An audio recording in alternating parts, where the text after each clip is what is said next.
Nuestra clase de hoy tiene que ver con los procesos de medidas mínimas en los espacios arquitectónicos. Entonces, nosotros ayer vimos esos espacios arquitectónicos, Mi instructor, señor, qué cuénteme. pena interrumpirlo. Sí. ¿Va a grabar la clase del día de hoy? No está grabando, si no estoy mal. Sí, yo creo que ya la estoy grabando. Ah, no, yo todavía no la estoy grabando. Ah, sí, ya la estoy grabando. Hace rato la puse a grabar. Ah, ok, qué pena. Sí, sí. Entonces les decía que en los espacios arquitectónicos pues hay unas dimensiones mínimas que se deben tener en cuenta para eh,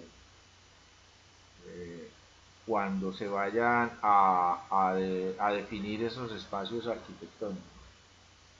Entonces, hay que hacer claridad en algo. Cuando hablamos de medición mínima es hasta dónde puedo llegar en el espacio, en las medidas del espacio, en ser lo más reducidos posibles.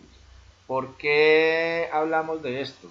Porque actualmente el costo de la tierra en las ciudades y en la parte urbana, el costo de la tierra cada vez está creciendo más y se va perdiendo también capacidad de utilidad de esos terrenos.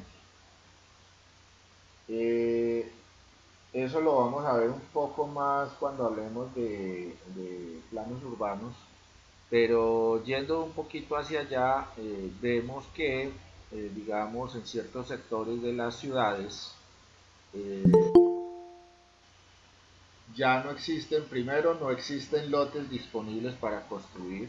Por ejemplo, en el caso de la ciudad de Cali, en el norte, en la parte norte de la ciudad, ya hay muy poca o casi mínima disponibilidad de lotes de construcción. Entonces se encarece demasiado la tierra por esa razón. Entonces, ¿qué sucede? Si se consigue algún pedacito por ahí, en una buena ubicación, el constructor lo que hace es reducir los espacios al mínimo, buscar que esos espacios sean lo más productivos posibles en su proceso de construcción. Porque el constructor lo que hace es construir para, lo que hace el constructor es una inversión. Entonces, eh, allí lo que se tiene fundamentalmente es que hay que buscar la productividad del terreno y de la construcción en sí. Entonces no se va a construir en un espacio digamos, en un terreno donde el costo de metro cuadrado es muy alto y solamente se vaya a construir un piso. Entonces normalmente el constructor busca construir más de un piso para duplicar, triplicar, cuadruplicar el terreno. Entonces normalmente aparecen los edificios y todo eso de apartamentos donde se busca lo máximo hacer rendir ese espacio. Y ese espacio pues conlleva que uno diga, uy, estos apartamentos tan pequeños. Inclusive ahora se está popularizando mucho la idea de que eh, ya los apartamentos vienen con dos alcobas y viene una especie de estudio, yo le digo como una especie de estudio donde pues en algún momento le dicen al cliente, esto de pronto usted lo puede convertir en una alcoba, un ejemplo. Pero si uno va a mirar el espacio, pues por lo menos allí le cabe una cama y le cabe de pronto algún ropero o alguna forma de guardar, digamos, la ropa, como un closet. Pero entonces hay que mirar hasta qué punto nosotros podemos reducir esos tamaños, porque es que ¿quién va a hacer uso de los tamaños? No es como en España que en este momento se están realizando lo que se llaman las casas colmenas o las habitaciones colmenas. donde usted entra como si fuera ¿qué?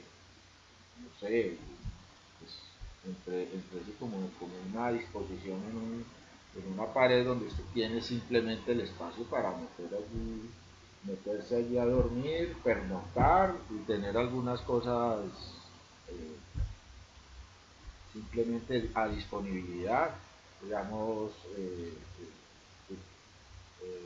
lo que es lo de aseo, ¿sí? De pronto la parte de las cobijas, almohadas, ya, pero no más. O sea, hemos llegado a ese punto porque es que la densidad de la población en las ciudades es muy alta. Entonces, como norma no se ha colocado el hecho de que haya unas medidas mínimas, pero sí se hace como un estándar a partir de la escala humana, o sea, de la medida del cuerpo humano. Entonces, a nivel mundial, esa medida del cuerpo humano se ha establecido que la altura de una persona es en promedio, 1,75. Esa es el promedio mundial y se hace con esa proporción. Entonces a eso se le llama, se le dice que hay una proporción o escala humana, proporción o escala humana. Esa escala humana entonces viene a trabajar con respecto a lo que yo utilizo dentro de un espacio arquitectónico. Cómo me muevo, cómo me distribuyo en el espacio, cómo circulo, las alturas de los elementos que hay dentro del espacio arquitectónico, todo eso. Entonces, miremos acá, ya les estoy presentando, les voy a presentar la pantalla.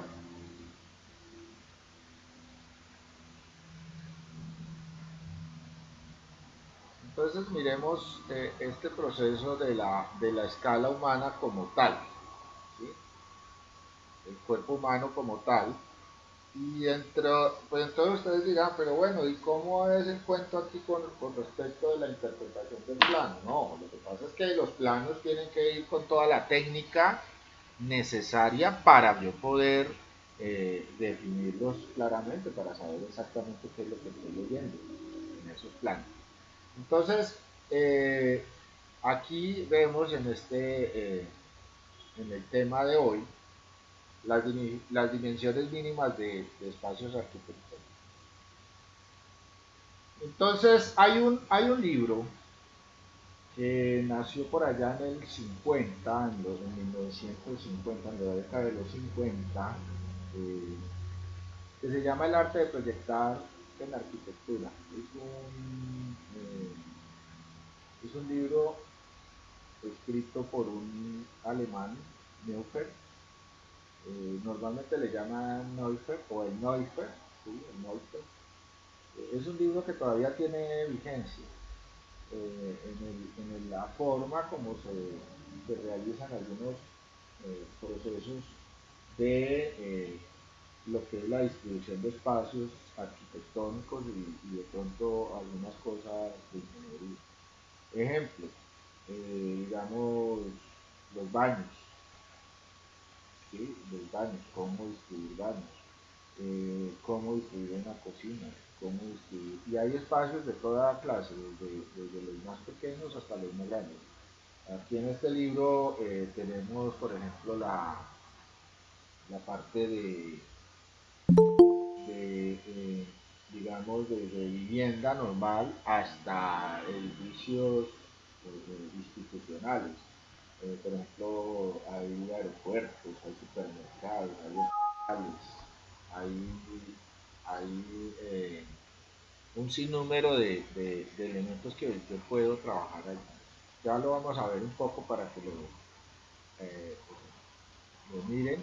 Y aquí encuentran, digamos, en este enlace que está en café, van a encontrar el vínculo para, digamos, descargar el, el, el libro si lo quieren descargar, o lo pueden ver en línea también. Si de pronto no lo pueden descargar, pueden buscar pueden buscar por este nombre en Google, simplemente el arte de proyectar en arquitectura en PDF, y lo pueden conseguir. Eh, Aquí hay otros enlaces que también nos dicen actualmente cómo pueden ser, digamos, los espacios interiores arquitectónicos en un desarrollo o en un proyecto que se esté elaborando en ese sentido. Entonces miremos un poco en qué consiste eso. Vamos a revisar la parte de... Vuelvo a colocar la asistencia para los que apenas acaban de llegar. Listo.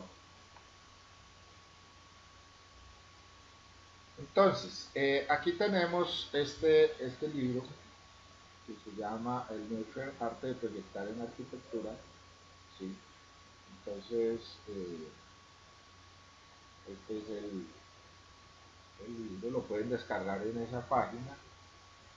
Y aquí hay algo importante. Ustedes vieron el video de los formatos y las escalas y ayer hablamos un poco acerca de eso. Entonces acá en este libro nosotros podemos encontrar eh, algunas cosas importantes. Por ejemplo, eh, tablas de conversión de medidas, toda esa parte que es importantísima, ¿sí? Eh, digamos aquí hay tablas, ¿sí? Nosotros aquí en este libro, por ejemplo, se maneja mucho la norma DIN, que era la que se usaba anteriormente. Ahora nosotros, recuerden que nosotros trabajamos con normas ISO. Entonces, aunque la DIN es casi muy igual a la ISO, eh, realmente eh, nosotros tenemos que tener en cuenta que esa es la norma que es vigencia para nosotros. Entonces aquí van a encontrar ustedes una serie de tablas que les van a servir en un momento dado o que ustedes pueden tener en cuenta para esto que estamos haciendo. ¿Sí? Entonces, por ejemplo, esto, unidades básicas de la construcción. ¿Sí? Entonces, ¿qué es lo que se maneja? Superficie, que es el área, volumen, tiempo, frecuencia, valor, ángulo, plano, longitud, bueno, la masa, ¿sí? La masa que es importante, digamos, en la preparación de materiales de construcción. Aquí aparece, por ejemplo, la parte de lo que son los dibujos, ¿sí? Y por qué el tamaño de estos formatos, por qué los formatos son de este tamaño, ¿sí? ¿En qué consiste?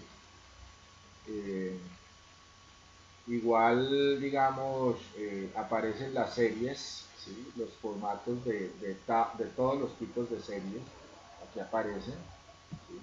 Que los pueden repasar acá, aquí está un poco más explicado. Y aparece también algo importante, cómo archivar esos documentos. Eh, Recuerden que estos documentos, el plano es un documento gráfico, hay que tener en cuenta eso. Los planos son documentos gráficos y son documentos públicos. Por ejemplo, si yo hago una construcción, obtengo el proyecto de hacer una construcción, sea una vivienda o sea un edificio, yo tengo que generar esos planos para llevarlos a la curaduría, o sea, llevarlos a que yo registre realmente esa construcción como la voy a hacer y las condiciones y las normas que debo cumplir para poder hacer esa construcción. Y allí me piden una licencia de construcción. Entonces esos planos se volvieron un documento, algo así como una escritura. ¿Sí? Se volvieron un documento que puede ser visto por cualquier persona, es un documento público, para revisar las condiciones en las que fueron otorgada esa licencia y si se cumplió con las condiciones del proyecto. Todo eso. Entonces, realmente es un documento y es un documento gráfico, no es un documento escrito. es diferente a la parte de, de los que se hacen en otras instancias, ¿sí? Entonces aquí en esta parte de nuestro libro entonces aparece ese tipo de información y yo debo en algún momento archivar ese tipo de documentos, cómo lo debo organizar y en qué consiste. Inclusive, hay aquí por acá hay un proceso donde se muestra cómo se deben doblar los planos, ¿sí? La forma de doblez de los, de los, de los planos. Entonces, para precisamente archivarlos. Entonces, en esta página, y en esta página, entonces aparece ese proceso, cómo se deben doblar los planos, por ejemplo. Eh, cómo son la disposición de los dibujos en el plano, por ejemplo. Estos son opciones, no necesariamente tiene que ser de esta manera, pero muestran que en un plano deben ir, por ejemplo, ciertos elementos, ¿sí? Y tener claro esas dimensiones, tener las dimensiones claras del plano con respecto al dibujo. ¿Sí?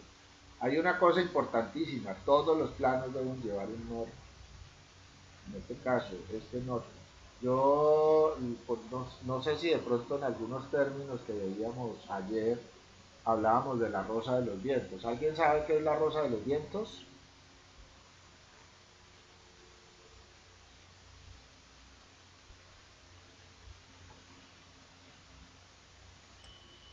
La dirección norte, sur, este, oeste.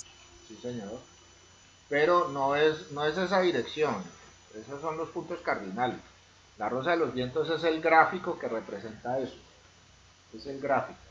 Miremoslo acá. Una rosa de vientos, una rosa de los vientos. Es el gráfico que yo utilizo para eso. Vemos. Anteriormente se hacía pues, muy elaboradas y realmente actualmente como estamos se puede decir que en la era de la modernidad, aunque ya dicen que la era de la modernidad pasó, sino que ya estamos en otra, en las eras digitales y toda esta parte. Entonces estos esquemas es lo que nosotros llamamos rosa de los vientos, ¿sí? Hay unas muy elaboradas como esta, o por ejemplo esta de acá, con mucho... Anteriormente se hacían rosas de los vientos, pero por ejemplo estas de acá son muy comunes, ¿sí? Estas actuales, muy al estilo, digamos, corrientes actuales que son simples, ¿sí? El minimalismo, por ejemplo, el minimalismo es esto, ¿sí? Una sola línea con un círculo donde muestra el norte. Entonces, cuando yo aplico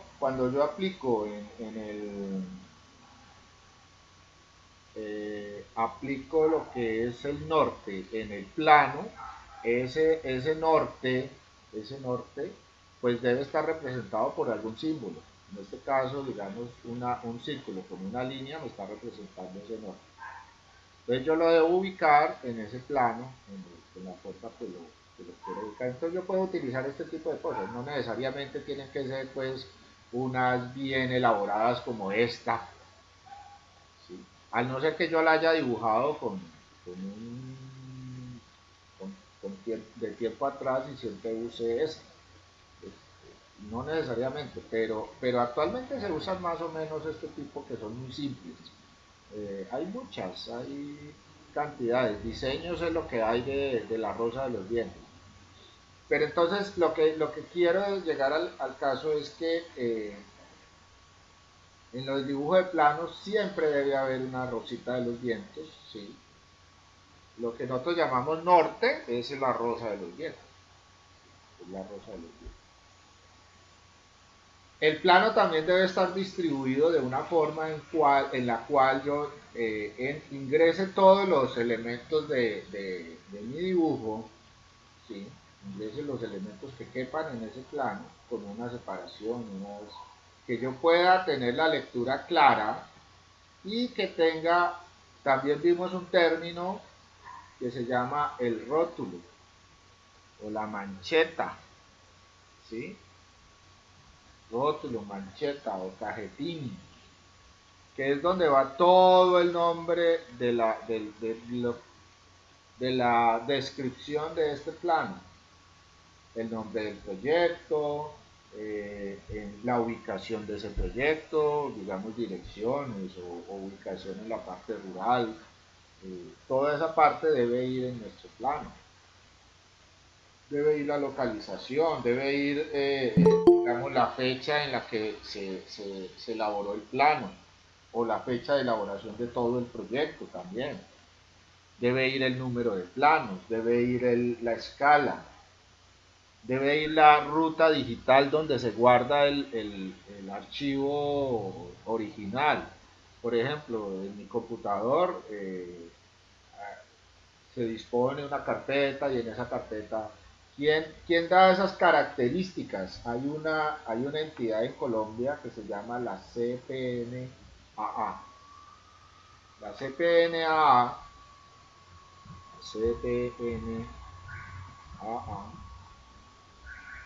me dice exactamente el Consejo Nacional de Arquitectura y sus eh,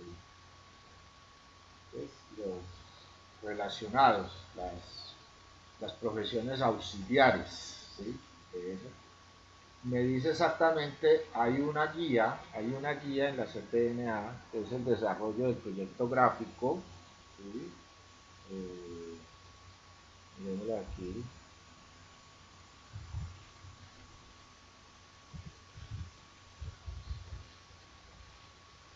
proyecto gráfico.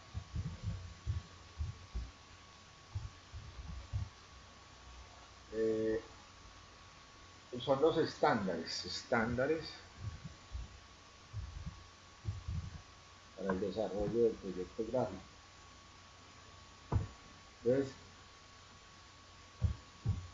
esos estándares de la CPNAA, guía de estándares para el desarrollo gráfico del proyecto. Entonces, si yo entro a esta página, a la página de la guía de estándares, aquí hay un manual, este es un manual, este lo puedo ver en línea o lo puedo descargar, ¿sí?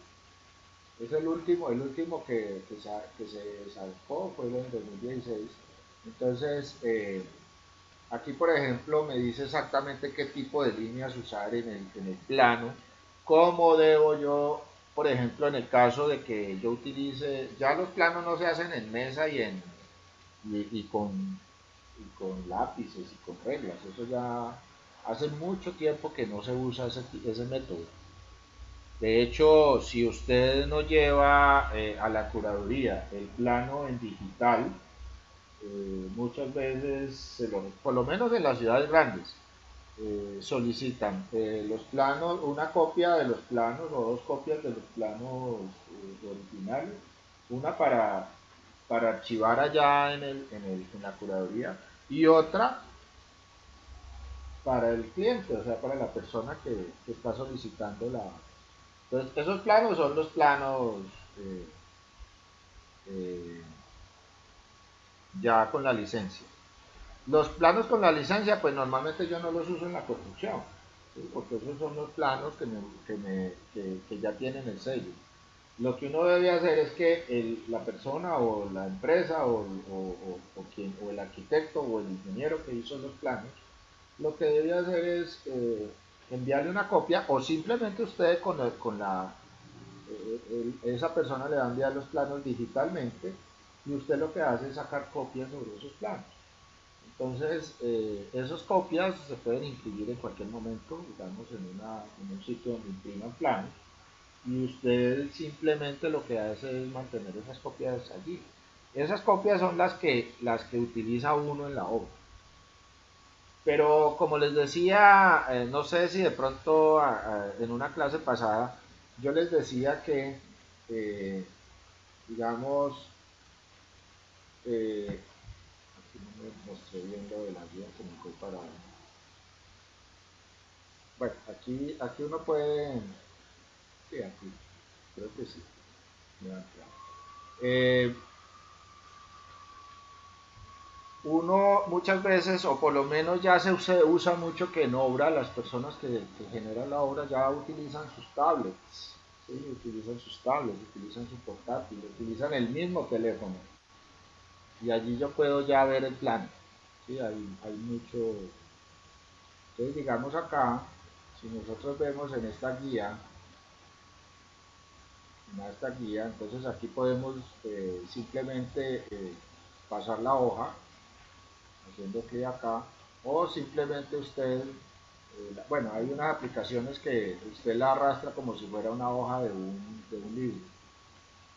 Entonces aquí me va mostrando, bueno, esto es más la parte de cómo se desarrollan los proyectos, esto es como historia, y la forma de trabajar proyectos en planos, por qué se hacían de esa manera. Bueno, hay toda una información que nosotros podemos ir revisando. Pero, por ejemplo, yo quería mostrarles más adelante, ¿sí? Digamos, cómo se está manejando actualmente, digamos, eh, los planos digitales, cómo deben ser, entonces, cómo debe ser ese proyecto como tal, ¿sí? Entonces, por ejemplo, aquí ya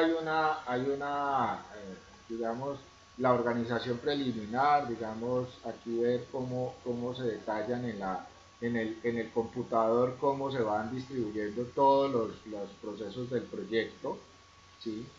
Y, las partes principales que debe tener el proyecto como tal. Y aquí, por ejemplo, digamos, los diferentes sistemas de capas, por ejemplo, los programas digitales usan lo que se llaman las capas, ¿sí? Las capas. Entonces, cómo se deben describir las capas en un proyecto. O sea, todo esto está normalizado actualmente y cómo tratar la información digital. Entonces, anteriormente lo hacíamos como lo muestra el Neufeld, como lo muestra acá el Neufeld, ¿sí? Pero pues con la parte de la era digital, en cierto caso, pues unos lo llaman digital, otros lo llaman de otra, o la era de la información, bueno, cosas por el estilo. Entonces, muestran las condiciones de cómo se deben generar esos planos. Pero aquí no importa si es papel o si es digital. Lo que importa es lo que yo debo definir claramente para realizar mi plano como tal. Aquí vemos algunas connotaciones, las escalas, ¿sí? La forma de trabajar con escalas, eh, y otros elementos fundamentales pues, que yo tengo que tener en cuenta con todo el proceso de los planos. Aquí hay algo importantísimo que son los achurados. Los achurados, yo ayer les hablaba de los achurados y les decía que los achurados tenían que ver con el material que iba a ser construida el elemento.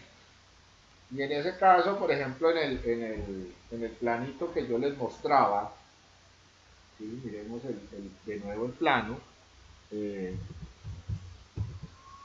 entonces, en este plano, nosotros veíamos claramente, digamos, la distribución es arquitectónica de este espacio, que era una caseta de vigilancia, que tenía un espacio para la persona que iba a estar allí y un baño. Y miren, y si ustedes observan, este baño no tiene ducha, porque aquí no hay necesidad de tener una ducha. Aunque si el cliente lo pide, por ejemplo, yo construyo algo de esta manera, y si se pide que haya una ducha, pues en el diseño tiene que haber esa ducha. Pero entonces aquí, por ejemplo, en el rayado que aparece acá, me está indicando el material. A eso lo denominamos achurado. Entonces, digamos acá en el Neufeld muestra algunos digamos, tipo de achurados, ¿sí?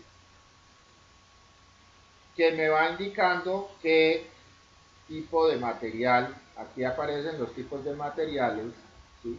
Los tipos de materiales que se pueden utilizar o que me representan, no que se puedan utilizar, sino que representan en el dibujo ese material. Entonces son un tipo de rayados que se hacen, ¿sí? Un tipo de rayados para indicar esos materiales. Entonces yo puedo tener una serie eh, muy grande, aquí hay unos pocos, pero puedo tener una parte bien importante de esos achurados. Miremos acá, por ejemplo, achurados, es aquí, achurados, ¿sí? Achurados para planos, por ejemplo. Entonces, esto es una gama de elementos que, entonces aquí, por ejemplo, podemos ver todos los tipos de achurados que yo puedo tener y cómo se representan. O sea, normalmente esto ya no lo hago a mano, porque es imposible que yo haga un plano actualmente a mano. Pero, pero si nosotros vemos esto ya está dentro de los programas de computador de dibujo o de diseño. Esto ya existe en esos programas de computador, inclusive muchos más de los que aparecen acá. Y entonces yo ya puedo definir el achurado específico para cada material que yo vaya generando en mi proyecto. ¿Sí? Aquí hay otro tipo de achurados y pueden haber muchos. Hay harta información sobre, ¿sí? De esta parte. Por ejemplo, en dibujo arquitectónico se manejan unos tipos de achurado y en dibujo mecánico se manejan otro tipo de achurados. No es lo mismo el dibujo mecánico al dibujo arquitectónico, son dibujos totalmente diferentes. ¿Sí? Son totalmente diferentes. Por ejemplo, la madera, miren cómo se representa de pronto madera, ¿sí? Vidrio, plástico, agua y otros líquidos, arena, concreto. Entonces hay mucha información sobre esta parte de los saturados. Pero entonces no nos salgamos mucho de la disertación sobre nuestro tema, que es la parte de las medidas mínimas. Yo me vengo a hablar de esto es porque a medida que voy recorriendo el libro, voy encontrando algunas cosas importantes. Aquí, por ejemplo, lo que aparece, cómo son las ventanas, cómo son las puertas. Una cosa importantísima dentro de la construcción es las escaleras. Las escaleras tienen que estar bien diseñadas porque es que las escaleras se hacen una sola vez. O sea, se construyen y ya. Si quedaron mal hay que demolerlas y volverlas a hacer, porque ellas ya quedan fijas. De hecho, en las construcciones o en el diseño, cuando uno hace un diseño de una construcción y tiene que colocar escaleras o debe colocar escaleras, eh, a ese punto se le llama el punto fijo, porque es un punto inamovible, un punto que se hace. Entonces, ¿dónde queda el punto fijo? Cuando le hablan a uno de punto fijo, le están hablando de la escalera. Entonces, ese punto es importantísimo porque, pues, por ejemplo, aquí muestra diferentes disposiciones de las escaleras y cómo se distribuirían, por ejemplo, a partir. Y aparecen esas medidas para. Aquí están, digamos, simbología de los aparatos mobiliario que se pueda usar en la parte arquitectónica. ¿Sí? Entonces aquí hay una simbología importante que nos puede servir en un momento dado, cuando nosotros estemos leyendo un plano. Simbología de tipo técnico. Aquí hay simbología de tipo técnico, por ejemplo, en la parte de fontanería. En Colombia existe una norma que se llama la NTC 1500. La NTC 1500, que la pueden buscar también en Google, la NTC 1500, todos estos documentos son descargables. Aunque los documentos NTC no son tan públicos porque la NTC norma técnica colombiana, y esa NTC, normas técnicas colombianas, las hace un grupo de especialistas y una sectorización donde ellos están actualizando constantemente las normas, la NTC, la norma técnica colombiana, y esas normas las venden, o sea, las publican y las venden. Entonces, tiene posibilidad el que compre la parte normativa. Entonces, si uno es un constructor, pues por lo menos debe tener esa información disponible. En la parte eléctrica está, que eso luego lo vamos a ver, está el RETIE y el RETILAB. ¿Sí? Entonces, en Colombia funciona el RETIE y el RETILAB. Y hay muchas normas, es lo que hay, o sea, para mucha cosa. ¿Sí? Por ejemplo, esta es parte de fontanería eléctrica, aquí hay infinidad de elementos. eh, Entonces, en este libro tiene esa connotación. Podemos observar, aquí podemos observar un plano eléctrico. Luego cuando estemos viendo planos eléctricos y toda esa parte, lo podemos ver, lo que es la fontanería, lo que es la parte de hidráulica sanitaria. Aquí muestra, por ejemplo, cuando se dibujaba en mesa, ¿sí? La forma en que se debía utilizar las escuadras, todos estos, las plantillas. Anteriormente uno usaba plantillas para hacer este plano. Eh, Aquí ya hablan del dibujo por ordenador, pero en ese momento pues la parte de ordenador estaba muy precaria. Ahora tenemos unos computadores muy potentes y software que manejan todo tipo de... Bueno, vamos un poco más adelante y vamos a encontrar ya, por ejemplo, este tipo de espacios. ¿Sí? Los espacios, por ejemplo, miren este que está acá, donde me muestra exactamente cómo debe ser para que una silla de ruedas pueda girar en un espacio como este. ¿Sí? Por ejemplo, aquí hay un guardarropa y aquí hay un espacio. ¿Sí? Entonces, lo llama arquitectura accesible. Entonces, medidas para usuarios con sillas de ruedas. Viviendas sin barreras arquitectónicas según la Ordenanza alemana en 80. Entonces, eh, recuerden que este libro es alemán, entonces es traducido al español. Entonces, todo lo que se maneja acá es con respecto a esa norma, pero las normas alemanas se volvieron internacionales. La BIN es una norma alemana y de hecho era la que se utilizaba internacionalmente antes. Actualmente la norma ISO con respecto a estas dimensiones también es alemana, o sea, la que rige allá directamente es alemana, pero es ISO. Al ser ISO se vuelve internacional, pero allá fue donde organizaron esas normas, en cierta manera. Entonces, aquí pueden observar ese tipo de la forma como deben estar organizados esos espacios. Por ejemplo, aquí muestran, eh, digamos, si yo estoy en silla de ruedas, cómo me siento en una mesa, cuánto debo tener de espacio entre la pared y la mesa. Por ejemplo, aquí hay 1,40, aquí la mesa como mínimo 80 centímetros y tener un espacio para las demás sillas de 90. O sea que tengo que tener todo este espacio para ese proceso. Entonces van a encontrar, digamos, aquí también van a encontrar un sinnúmero de ejemplos de cómo distribuir, por ejemplo, espacios eh, con, para espacios con personas de silla de ruedas, en silla de ruedas. Entonces, por ejemplo, aquí en el 9 dice apartamento para usuario de silla de ruedas de 40 a 45 metros cuadrados. Esto realmente es un apartamento en una unidad residencial. Actualmente los apartamentos más pequeños están viniendo de esta área, por ejemplo de 50 a 55 metros cuadrados. ¿Sí?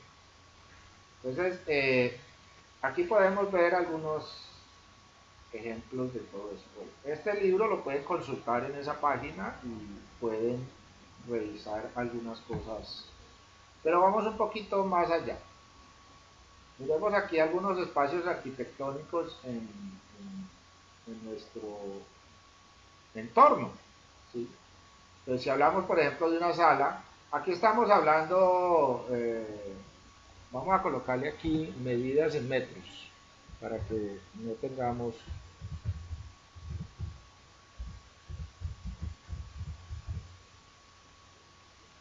en metros.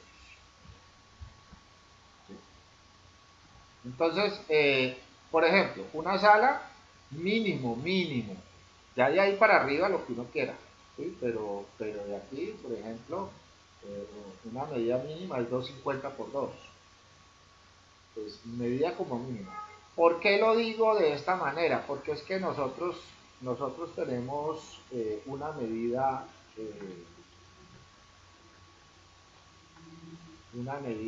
del cuerpo humano, la escala humana. De hecho, el Neuffer lo trae.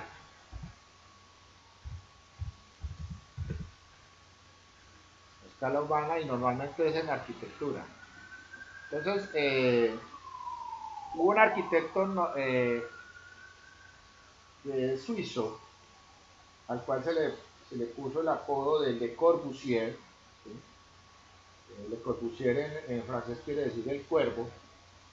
Eh, Él planteó unas proporciones desde la parte de la arquitectura moderna, porque él fue uno de los precursores de la arquitectura moderna, y entonces habla de un proceso que se llama el modulor.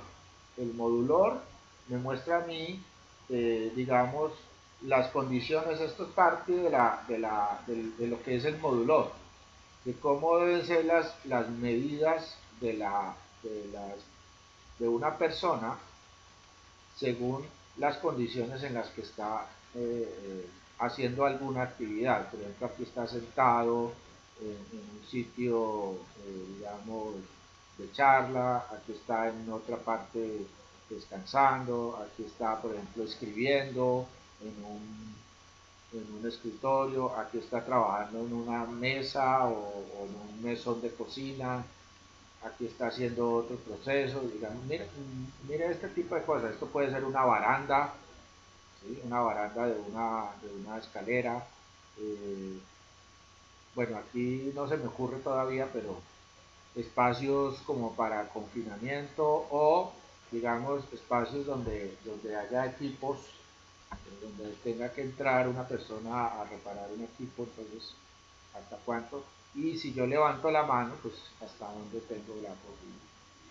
Entonces, el modulor es una de las, pero anteriormente se manejaba otro proceso que lo hacía un arquitecto romano,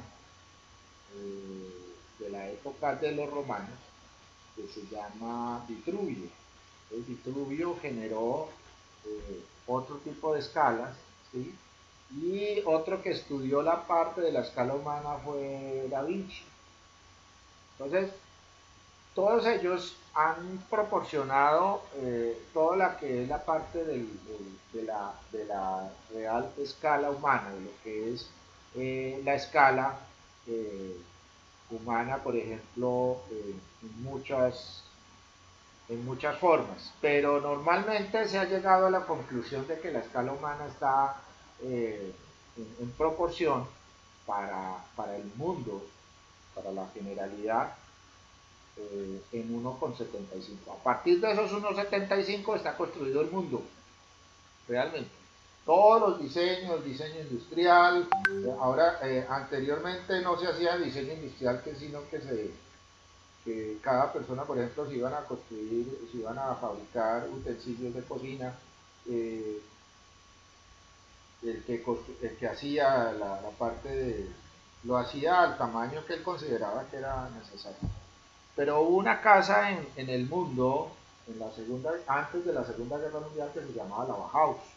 La Bauhaus se encargó directamente de buscar la manera de estandarizar todas esas medidas del diseño a partir de la escala humana, buscar la manera de que si se estaba fabricando y si se hacía por métodos industriales, se buscara que se manejara todo a partir de la escala humana. Eso lo buscó la Bauhaus desapareció a partir después de la Segunda Guerra Mundial, Hitler la cerró, pero dejó un legado a nivel mundial de cómo se debía trabajar todo este proceso del diseño y tanto arquitectónico como de hecho la Bauhaus, aunque era un proceso industrial, ¿sí? Se manejaban muchas cosas de tipo industrial, eh, era liderado por arquitectos, o sea, los que definieron la Bauhaus fueron arquitectos. Entonces, la escala humana se vuelve un proceso importantísimo para este tipo de medidas, ¿sí? Entonces, si hablamos de una sala, por ejemplo, entonces mínimo nuestras medidas de esa sala deben ser 250 por 2 metros. Ustedes dirán, no, pero qué sala tan pequeña. Pero cómodamente sí funciona. Si hay una distribución clara, pues va a ser funcional. En el caso de un comedor también, 250 por 2 metros, teniendo en cuenta que las familias pues ya no son tan grandes como antes, que las familias sean numerosas, aunque todavía existen familias numerosas, actualmente ya con los espacios arquitectónicos que hay, las familias son normalmente 2, 3, 4 personas, máximo 5. Entonces normalmente uno considera que en una unidad residencial, por ejemplo, cuando se construyen apartamentos, se considera una familia de 5 personas. Entonces, el papá, la mamá, máximo 5 personas. Papá, mamá, 2 hijos, máximo, y de pronto una persona adulta que viva con los hijos, y eso que ya muy difícil, muchas veces esa persona no convive tiene su propia residencia. Entonces tenemos aquí el comedor, por ejemplo, 250 por 2 metros, una alcoba, 275 por 275, y eso que ahora ya las están bajando a 250 por 250. ¿Sí? Hay apartamentos que buscan más, digamos, el espacio, digamos, pueden tener muy buena área, ¿sí? Y realmente utilizan esa área para para zonas más sociales. Por ejemplo, la cocina es una zona social, ¿sí? Una zona social. Lo que es el comedor y la sala, pues también es zona social.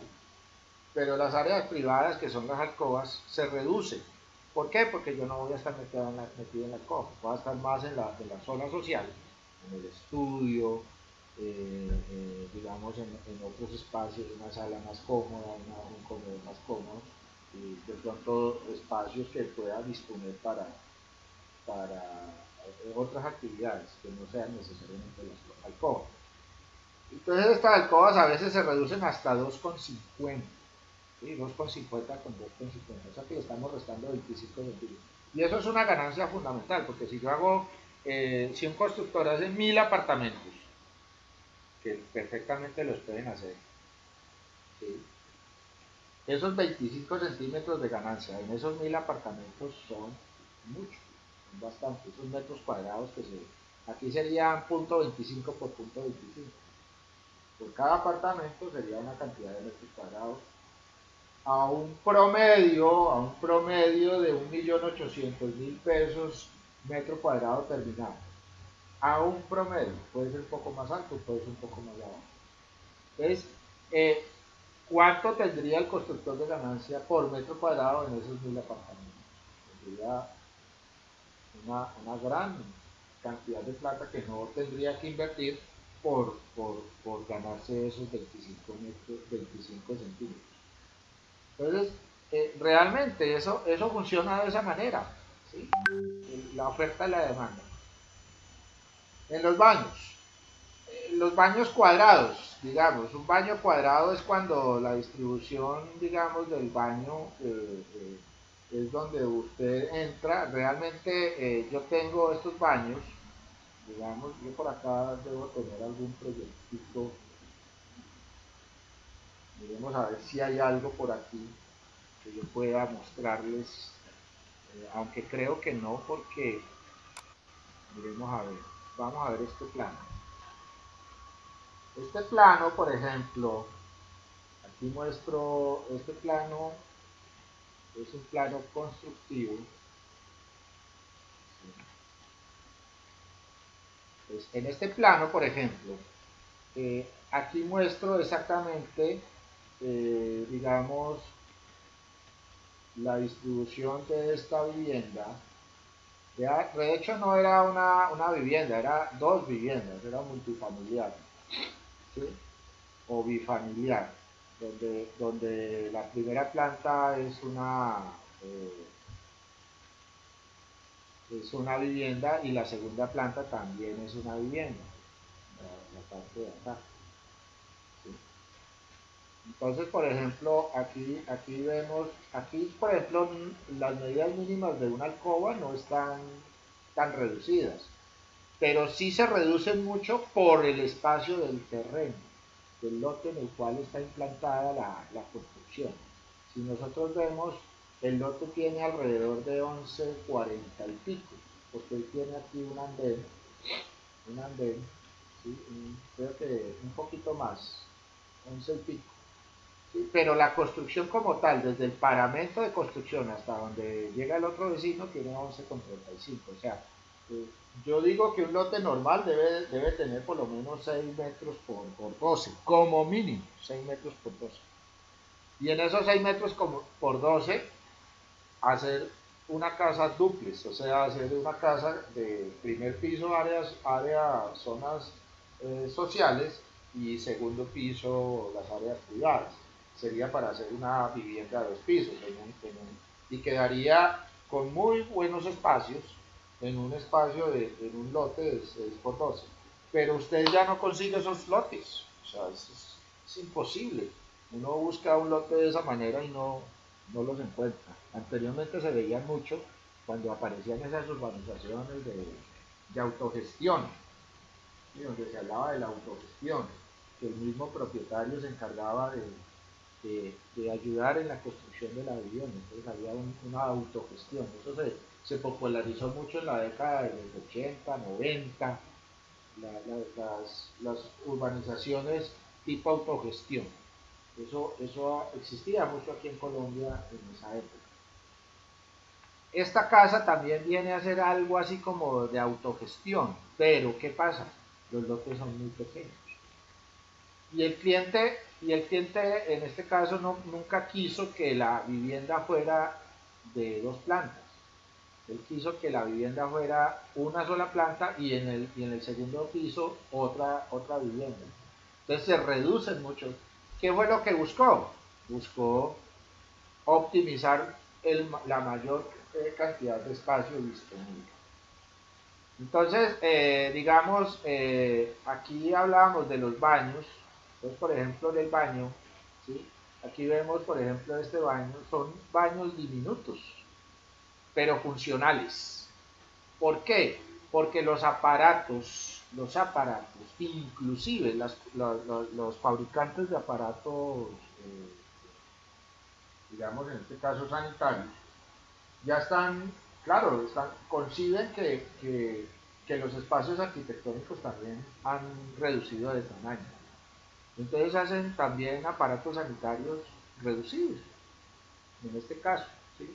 Entonces un aparato de estos, muchas veces, por ejemplo, un lavamanos de estos tiene 35, máximo 40 centímetros de largo por unos 25 o casi 30 centímetros de ancho. Entonces son muy pequeños. Y ahora los aparatos, por ejemplo, en la- en el caso de los sanitarios, ya vienen con el tanque que es ahorrador. El tanque ahorrador ya no consume, anteriormente una descarga era de 6 litros y los actuales descargas vienen de 3 litros, de 4 litros máximo, ¿sí? y tienen descargas de líquidos y sólidos. Y si hace la descarga de líquidos, normalmente va a ser una descarga de 1,5 litros. Y si hace una descarga de sólidos, pues entonces la descarga va a ser de 3 a 4 litros. Entonces, ¿qué pasa? Los tanques se reducen. Los tanques se reducen mucho en ese sentido y el aparato sanitario cambia ya sus proporciones dentro del espacio. Eso hace que el espacio se vuelva más confortable. Igual la ducha no es para que... en Colombia no somos muy dados a tener bañeras, ¿sí? Pero pues, ¿por qué? Porque no tenemos esos espacios para tener bañeras, ¿sí? Entonces nosotros tenemos es una ducha, ¿sí? Normalmente, o en la parte latina es esa. Aquí se ve, por ejemplo, ayer que veíamos lo de las ventanas corredizas, ¿sí? Entonces aquí sí se observa exactamente la ventana cómo está. Aquí, por ejemplo, yo les decía que debía haber una flecha indicando, pero en este caso no se coloca. ¿Por qué? Porque la ventana, en este caso, se muestra entreabierta. Entonces se muestra la parte de la ventana, que es esta parte de acá, y una vez que la vimos aquí, el ala que corre se muestra en la mitad, o sea, se muestra como si estuviera abierta. Entonces, eso indica que esta es la que realmente es la que se abre, la que se mueve. Bueno, entonces, siguiendo nosotros con el proceso, por aquí, ¿sí? ¿Listo? ¿Alguna, alguna pregunta? ¿Ay? ¿Sí? Cuéntame.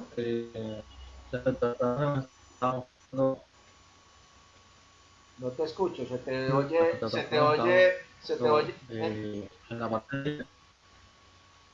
entrecortado, no te escucho. No te- si me puedes escribir por el chat, porque no te escucho por el audio. Listo. Eh, entonces, tenemos un baño de 1,50 por 1,50 o el rectangular de 1,80 por 1,10. Entonces, 1,10 es la medida mínima, ¿sí? Porque normalmente los aparatos, el aparato sanitario, ¿sí? Tiene es estándar, viene ya estándar, de 70 centímetros de largo. Entonces el sanitario viene normalmente de 70 centímetros. La cocina viene podemos trabajar una cocina de 2,50 por 2 metros. En este caso de este plano, aquí tenemos una cocina un poco mayor, digamos una cocina de 2,70 por 1,94, pero como ella está abierta, ella tiene una abertura aquí, entonces podemos trabajar perfectamente, en este caso, 2,05, ¿sí? Sin ningún problema. Entonces tenemos, pues 2,70 sería el ancho total de la cocina. Adicionalmente, en esa cocina pues viene el patio de ropas, ¿sí? Entonces, como mínimo debe tener por lo menos 2 metros por 1,50. Los garajes. Los garajes es fundamental en el garaje. Ahora los carros tampoco son muy grandes, ¿sí? O por lo menos en Latinoamérica, los norteamericanos todavía les gustan mucho los carros grandes, las camionetas y todo eso. Allá es muy común ese tipo de carros. Nosotros somos más del estilo europeo, ¿sí? Bien en ese sentido, en esa parte. Entonces nuestros vehículos no son tan grandes. Eh, o sea, lo normal es que el vehículo no sea tan grande.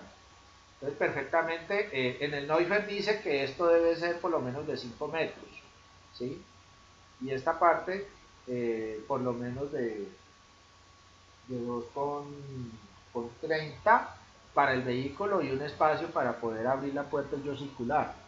Entonces, normalmente, en ese espacio mínimo, si yo voy a construir un garaje o voy a hacer un parqueadero en mi carro, normalmente lo lógico es que trabaje con 4,50 por 2,80, que serían como las medidas mínimas y me daría el espacio necesario para yo poder abrir puertas y todas esas cosas. Las escaleras. Las escaleras es una parte fundamental de nuestra construcción.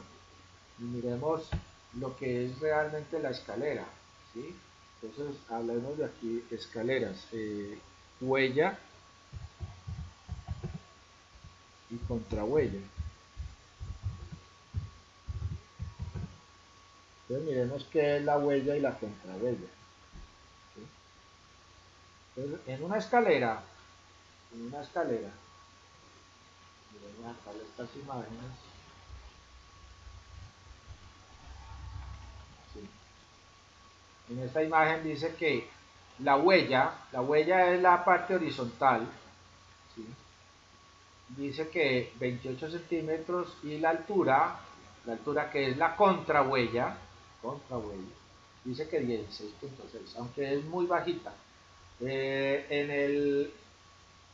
En lo que debe ser en la huella, normalmente la huella, lo ideal es que sea de 27.5, 27.5, ¿sí? 27.5 centímetros y la contrahuella 17.5. Pero constructivamente muchas veces estos valores son a veces difíciles de tomar porque hablamos ya en milímetros, ¿sí? Hablamos con un decimal de 5 milímetros y a veces tomar esa medida exacta con los sistemas de medición no es a veces lo más práctico. Entonces aquí se sube normalmente a 28, ¿sí? O 30, ¿sí? O se rebaja a 25. Cuando el espacio es mínimo, yo puedo bajar la escalera hasta los 25 centímetros en la huella. O sea que, por ejemplo, si nosotros miramos esta escalera, cada una de las huellas tiene 25 centímetros. Y la contrahuella, yo la puedo subir a los 18 centímetros. Entonces, una escalera normal, en un espacio muy reducido, sería perfecta de 25 por 18. O sea que en ese caso no hay ningún problema. Pero lo ideal es que sea de 27.5 por 17.5. Sería una escalera muy descansada en el momento de utilizarla. Aquí vemos que podríamos, lo que decíamos acá, reducirla a 25 centímetros y la contrahuella llevarla hasta 18 centímetros. Vuelvo y repito, la contrahuella es la parte vertical, la huella es la parte horizontal de la escalera. Entonces aquí vemos, uno hace esto normalmente sin necesidad de pensar exactamente que yo debo, no, esto lo hace mecánico. Entonces, si yo lo hago más alto o más bajo, ya tengo el problema uy, esta escalera está como pesada para subir, o esta escalera está descansada, según ese proceso. Entonces, la huella la parte horizontal, la contrahuella la parte vertical. Esa sería Aquí hay algunos elementos de cómo deben ser las pendientes de las escaleras, miren, ¿sí? La longitud de los pasos según esta consideración, esta tablita o ese gráfico, ¿sí? Aquí se ve perfectamente la parte de esas escaleras. En el mobiliario, las mesas normalmente tienen una altura de 72 a 74 centímetros, entonces una mesa con una buena altura, entonces tenemos esta dimensión. Las sillas, 45 centímetros normalmente. Las camas también deben tener alrededor de 40 a 45 centímetros. Y una cama, si hablamos de una cama sencilla, hablamos de 1 metro de ancho por 1,90 de largo. El 1,90 es un estándar que ya casi que todo está establecido. Si usted va a comprar un colchón, normalmente se lo ofrece de 1,90 de largo. Pero ya viene de diferentes dimensiones en el ancho. pero los anchos mínimos normalmente vienen de 1 metro. Anteriormente se hacían colchones de 90 centímetros, ya no los fabrican de ese tamaño, al no ser que uno los haga por pedir, pero realmente ya no se hacen de ese tamaño, entonces se hacen de 1 metro. En la cama sencilla entonces sería 1 metro por 1,90 y de ancho, y en la cama doble, por ejemplo, es 1,40 para una cama pequeña, 1,40 por 1,90. Una cama doble. Ya si usted quiere una cama tipo king o ese tipo de cosas, pues ya toca mandarlas a construir. Pero en el mercado normalmente usted las va a conseguir en este tamaño. Y la altura, como les digo, de 40 a 45. Esto es incluido el colchón. O sea, no es que sea el soporte solo a esta altura, no. Es incluido el colchón. El mesón de la cocina o lo que llaman en algunas regiones el pollo, bueno, donde la zona donde uno trabaja, debe tener un ancho de 60 centímetros, mínimo 55. Yo puedo bajar esta dimensión a 55 centímetros y una altura entre 85 y 90 centímetros. ¿Sí? Lo ideal es que sea de 90 para tener una comodidad con los brazos. Si ustedes vieron ahí el modulor, ahí me muestra más o menos la altura a la que yo debo tener ese proceso para yo trabajar perfectamente. En el gráfico de modulor que yo les mostré, en la parte de, no sé si se acuerdan, vémoslo por acá, en la escala humana, esta es la parte, sí, aquí, cuando yo, perdón, en esto, que estoy trabajando en la mesa, aquí también estoy. Entonces ahí se alcanza a notar algunas consideraciones generales para eso. En las puertas y las ventanas, las puertas hay que tener en cuenta algo, las puertas están ya estandarizadas. Las puertas que uno consigue comercialmente vienen ya de anchos de este tipo. La menor es de 60 centímetros, la más grande es de 1 metro. Esas son las que vienen ya prefabricadas, en algunos casos entamboradas, en otros casos macizas, pero ya vienen en esas proporciones. Entonces vienen de 60, 65, 70, 75, 80, 85, 90, 95 y todos son anchos. La altura normalmente es de 2 metros, pero actualmente se está usando una puerta que es de 2,35. La de 2,35 es porque ya evitar, ¿se acuerdan del dintel? ¿Quién me dice que es un dintel?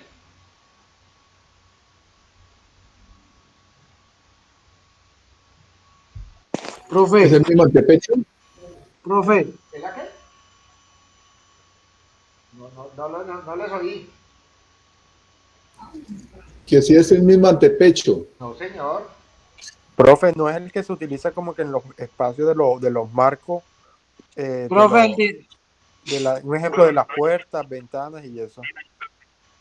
No. O sea, profe, dijiste muchas cosas de las puertas, pero no dijiste que era dintel. Cuéntame. profe, el dintel son pelos, son varillas que se le ponen para atinar el marco de la puerta. Pero no son varillas, no es el material. De- Ojo. No, ¿Es en madera, mi instructor? O sea, es como un No, marco. es como una viga, Profe, profe, es no, algo como una viga.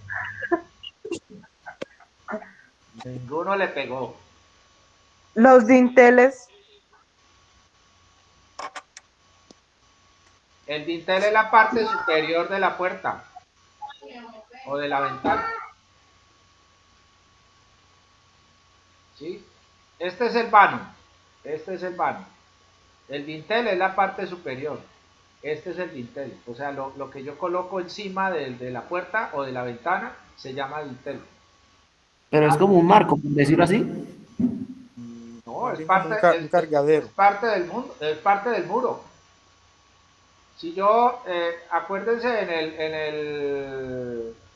en lo que veíamos ayer, ¿sí? Miren, aquí por ejemplo el dintel es la parte superior. Miremos una ventana, esta. En esta parte de arriba de la ventana se llama dintel, ¿sí? Esta parte de arriba. Entonces, el dintel es la parte superior de la ventana, de la puerta.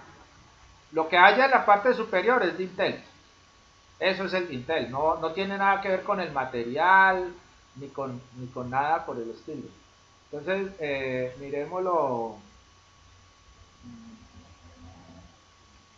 A ver si lo vemos mejor.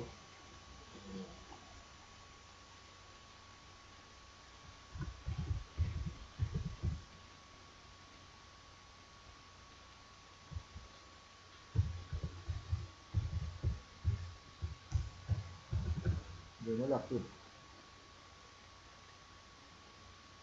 ¿Sí? En la ventana arquitectónica. Entonces, si yo tengo una ventana, digamos acá, esta está muy bien. Esta parte de abajo es el antepecho. La parte de abajo es el antepecho. Las partes verticales de la ventana se llaman jambas. Esta parte vertical es la jamba. Esto es una jamba. Esto es una jamba. Esto es antepecho, esta parte de abajo de la ventana. Y esta parte de arriba es el dintel. Este es el dintel de estas ventanas. De esta parte de arriba, este muro que hay de aquel hasta acá. Eso se llama dintel. Lo que está encima de la puerta o de la ventana. No necesariamente, miremos esta. Acá abajo, antepecho. Esta parte de acá abajo, antepecho. Y esta parte de aquí arriba, dintel. O sea que este es el dintel de esta ventana. Este es el dintel de esta ventana. Este es el dintel. No tiene nada que ver con el material. Es lo que existe encima de la ventana. No es un marco, porque el marco de la ventana es esta parte interna. Aquí tengo el vano. El vano es el hueco. Y en ese hueco inserto el marco de la ventana. Encima de ese hueco está el dintel. Debajo de ese hueco está el antepecho. Y la parte vertical se le denomina jamba. ¿Sí? Así es como funciona ese concepto arquitectónico. Bueno, aquí se ve mejor. Dinteles, antepecho. Antepecho, esta parte de abajo. Dintel arriba. Ambas, las verticales. ¿Listo? Instructor, una pregunta. Señor.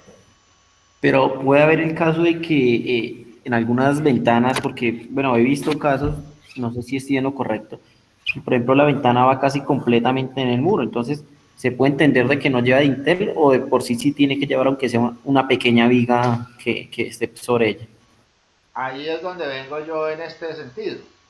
Cuando hablamos de puertas de 2,35 de altura, la altura normal de una casa o de una vivienda, el clima cálido es de 2,50. En clima frío es de 2,35. Se debe bajar la altura por el cobijo, ¿sí? Porque si yo lo hago más alto, pues digamos en tierra fría voy a tener más aire que calentar, se puede decir, más espacio para calentar, más volumen que calentar. Entonces el cielo raso está más abajo, está 15 centímetros o 20 centímetros más abajo. Entonces, esa altura. Entonces, ¿qué es lo que sucede actualmente? Cuando hablamos de puertas, de puertas y ventanas de 2,35, quiere decir que se evitan el dintel. O sea que yo no coloco esto, me quito eso de encima, ¿sí? ¿Para qué? Para evitar este proceso constructivo. Entonces, si un constructor, que hablaba yo de 1000 casas, que cada casa tenga 5 puertas, que haya que hacer 5 dinteles por cada puerta, 5 dinteles por cada puerta. En 1000 casas son 5000 dinteles. ¿Cuánto valen esos dinteles si yo los quito? Si yo no hago esos dinteles. Si yo saco la puerta derecho hasta el cielo raso. Me gano un montón de plata. ¿sí? Me gano un montón de plata porque son 5.000 dinteles que no tengo que construir. Entonces, cuando yo tengo completo desde piso a techo, allí no hay dintel, en ese caso se elimina el dintel. O se puede eliminar totalmente. Qué pena, me está sonando el teléfono, pero no lo voy a contestar. Y tampoco me gustaría colgarlo. Entonces, elimino el dintel y en el caso de la ventana que venga de piso a techo, pues se elimina también el antepecho, que es muy común. ¿Sí? Es muy común que se haga eso. Ahora se está utilizando mucho la ventana completa, casi de toda la altura de la construcción. Se colocan las ventanas, sobre todo en las ventanas, por ejemplo, exteriores, digamos con balcones y cosas así por el estilo, entonces no hay antepechos. Pero hay ventanas a las cuales hay que hacerles antepecho, ¿sí? Digamos una ventana de un estudio, una ventana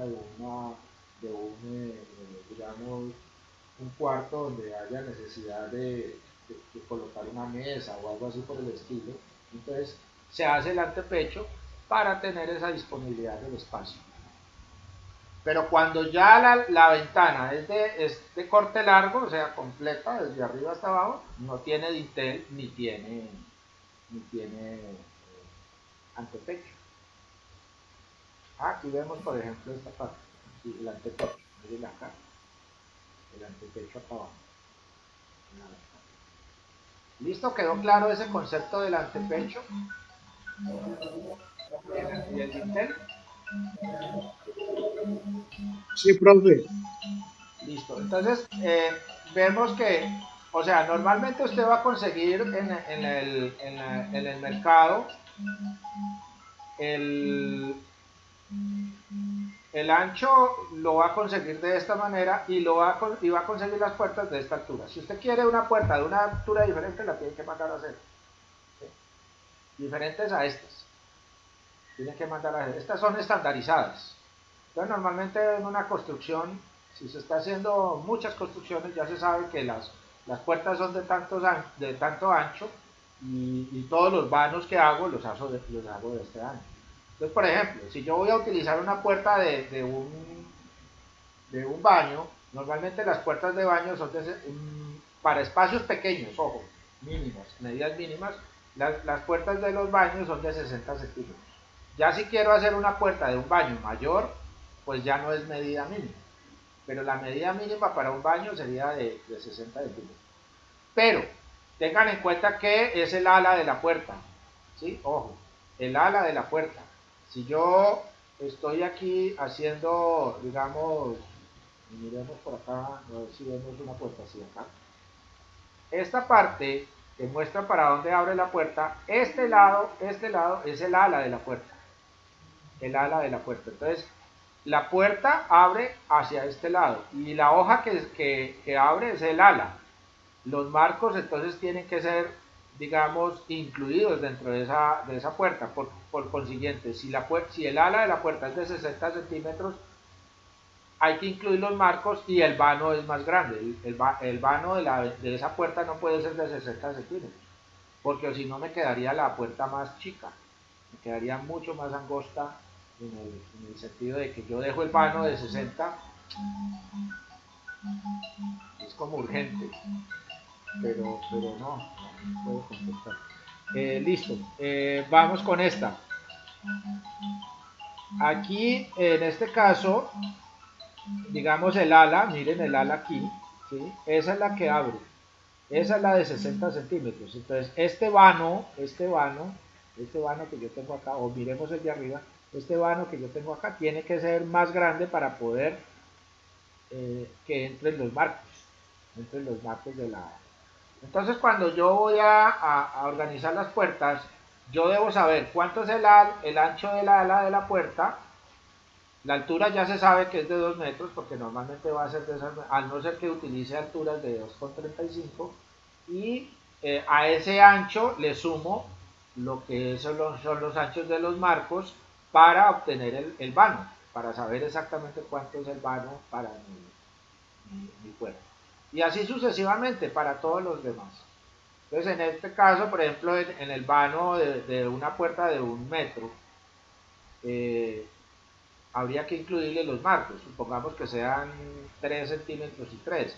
Entonces, el vano tendría que ser de 1,06 para que esa puerta funcionara perfectamente si yo voy a colocar una puerta de ancho de 1 metro.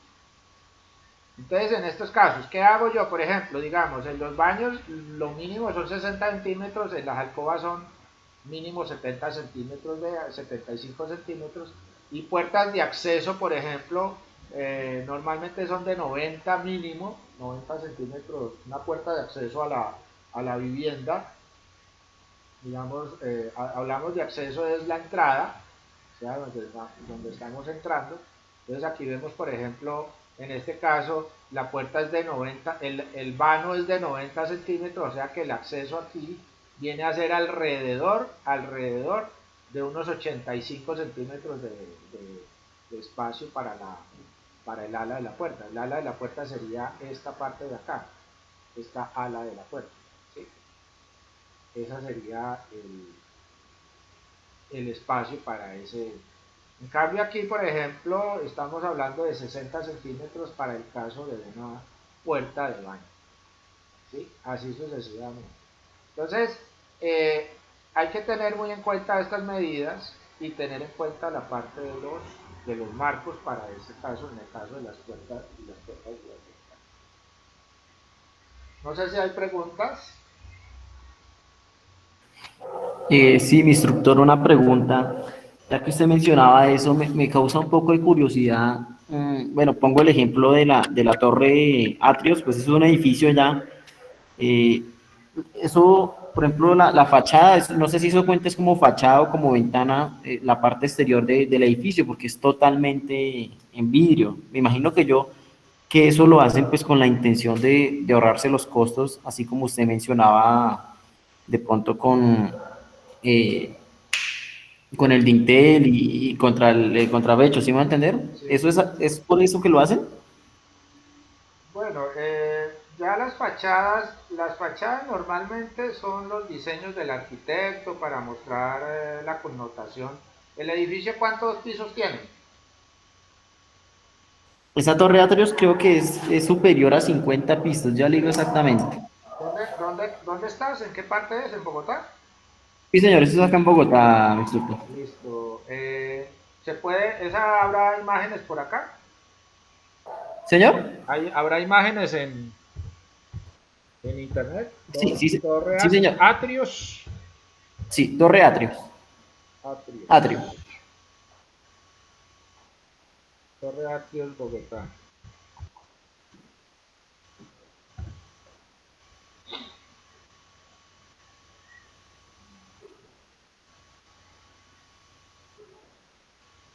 Es esta, Sí, señor.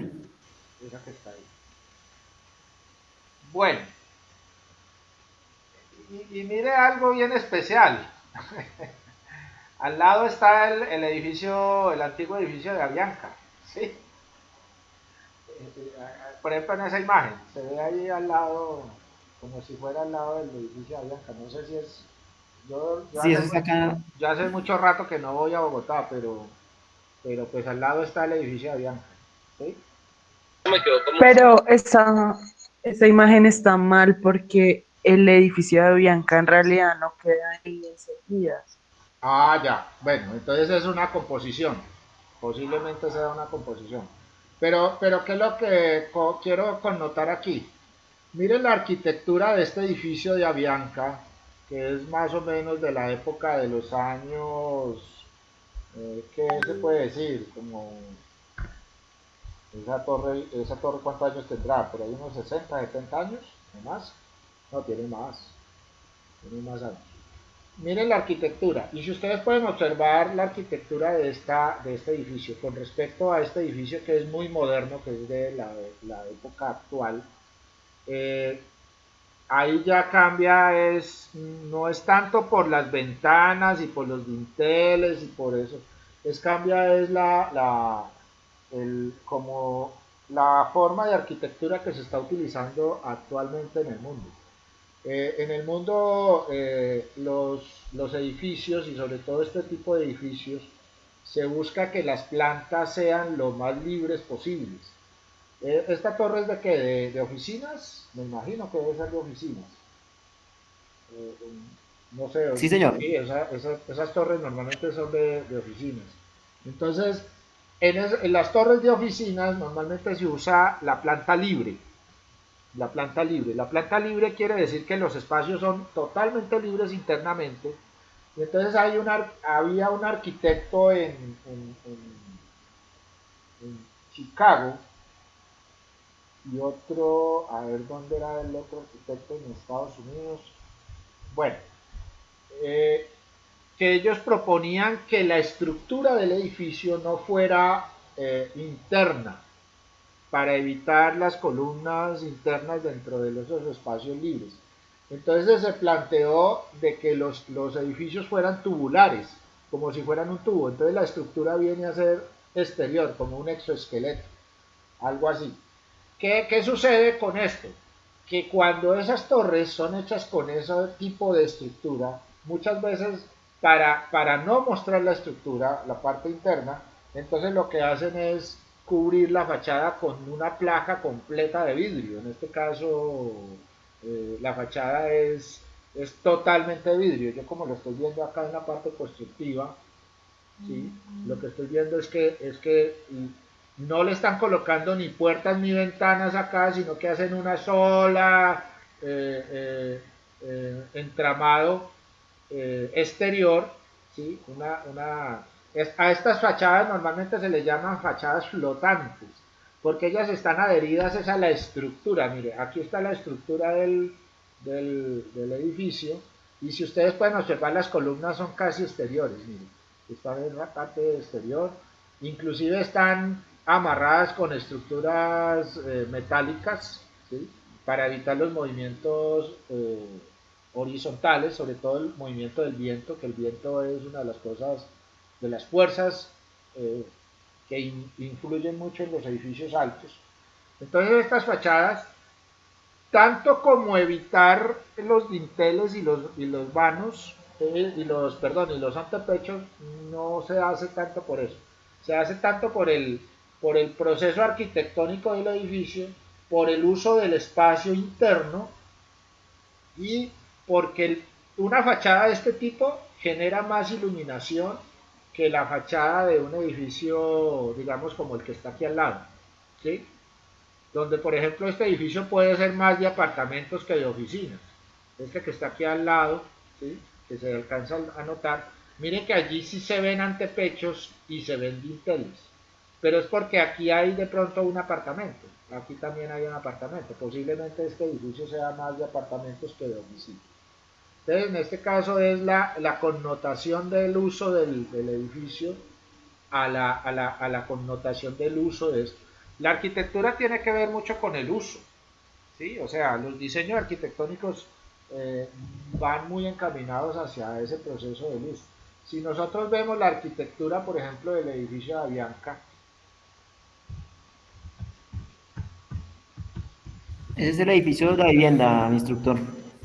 pero miremos un momentico el edificio de Avianca y vemos la connotación de ese edificio con respecto miremos acá a ver si le alcanzo a anotar esto. Vamos a ver si se ve bien. Mire que aquí por ejemplo, la estructura del edificio es interna, y mire las ventanitas. Si usted puede observar la forma como están diseñadas las ventanas, era de la época. En la época de esa no se planteaban estructuras metálicas. Este es un edificio de concreto.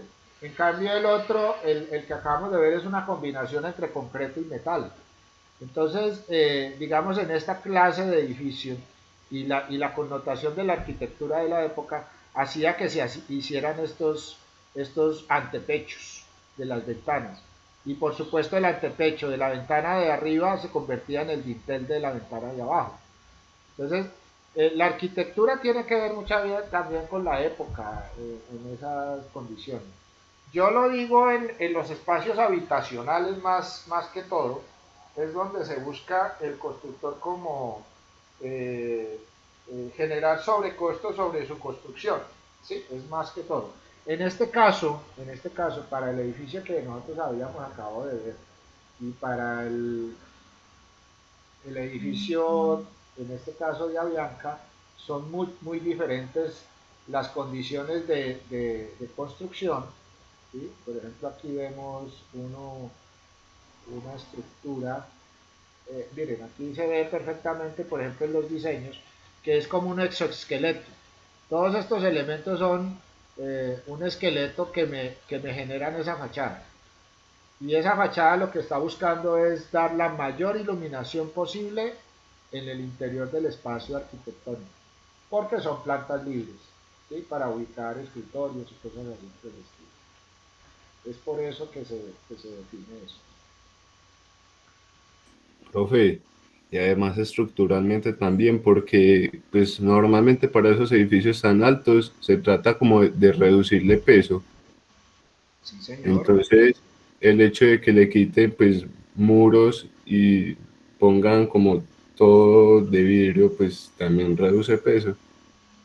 Sí, por eso hablábamos de lo que es la fachada flotante. Entonces no se busca colocarle un montón de cosas allá a los pisos, a cada uno de los pisos, sino que la fachada viene a ser exterior a la estructura.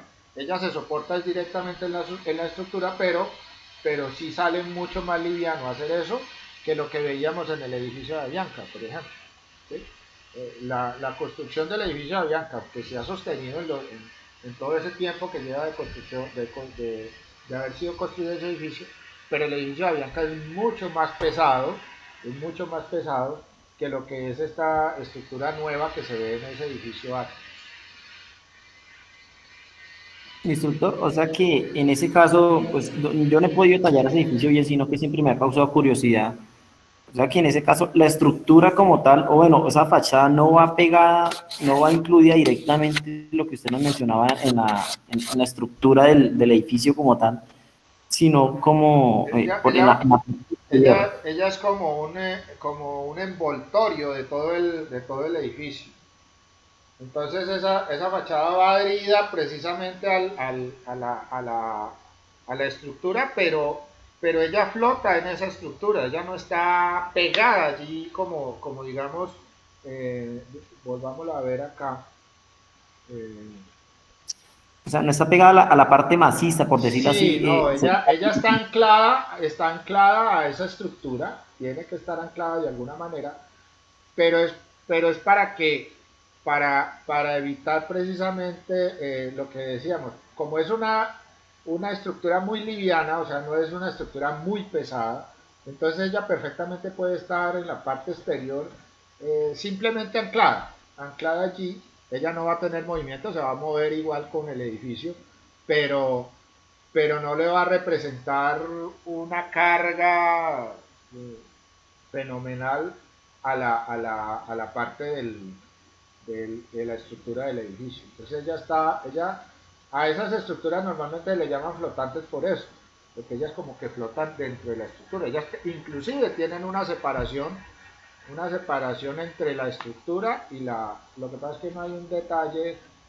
exactamente, pero miremos a ver si vemos, si le muestro acá algo que se llama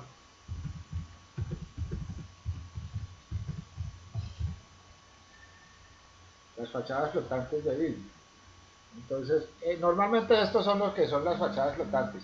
Si ustedes pueden ver algo así, miren, aquí se ve la estructura, pero el vidrio o los elementos de vidrio no están adheridos directamente a esa estructura como tal, o sea, no van a ras o a tope, ¿sí?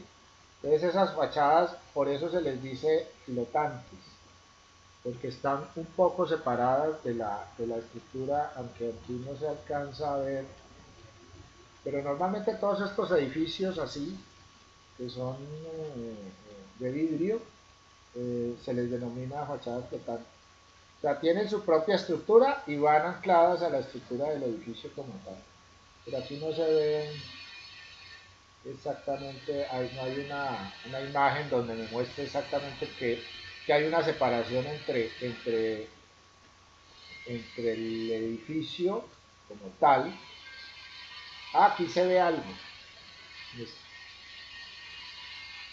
Miren ustedes, aquí el edificio es en concreto, pero la fachada está afuera, no está dentro de la... No sé qué edificio, este también parece que es en Bogotá. La fachada está adherida a esa cosa. Y esta es más liviana que tener aquí muros, tener ventanas y todo este tipo de cosas. Tener las jambas, tener todo eso. Esto es mucho más liviano, esta forma de manejar. Y como son, como le decía, son edificios de oficinas, entonces la planta normalmente es libre.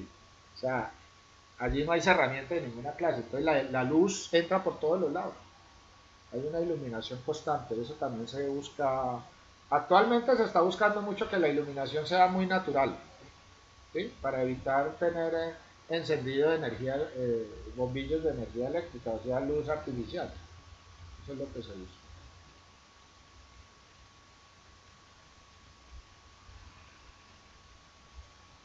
Luis Caraballo me dice que respecto al plano que mostraba en la parte de las escaleras, ahí se puede identificar si las escaleras van hacia arriba o hacia abajo. No, las escaleras, y muy buena pregunta, las escaleras nunca van hacia abajo. Las escaleras siempre se dibujan en el plano hacia arriba. O sea, yo cuando hago una escalera, digamos acá en el plano hay una convención para yo mostrar que la escalera siempre sube. O sea, yo nunca hago en el plano diciendo que la escalera baja. No, la escalera siempre sube. ¿Y cuál es esa convención? Esta línea que viene aquí. Esta que parece una U. Entonces aquí hay una bolita que me dice dónde inicia la escalera. Y aquí hay una flecha que dice hasta dónde llega la escalera.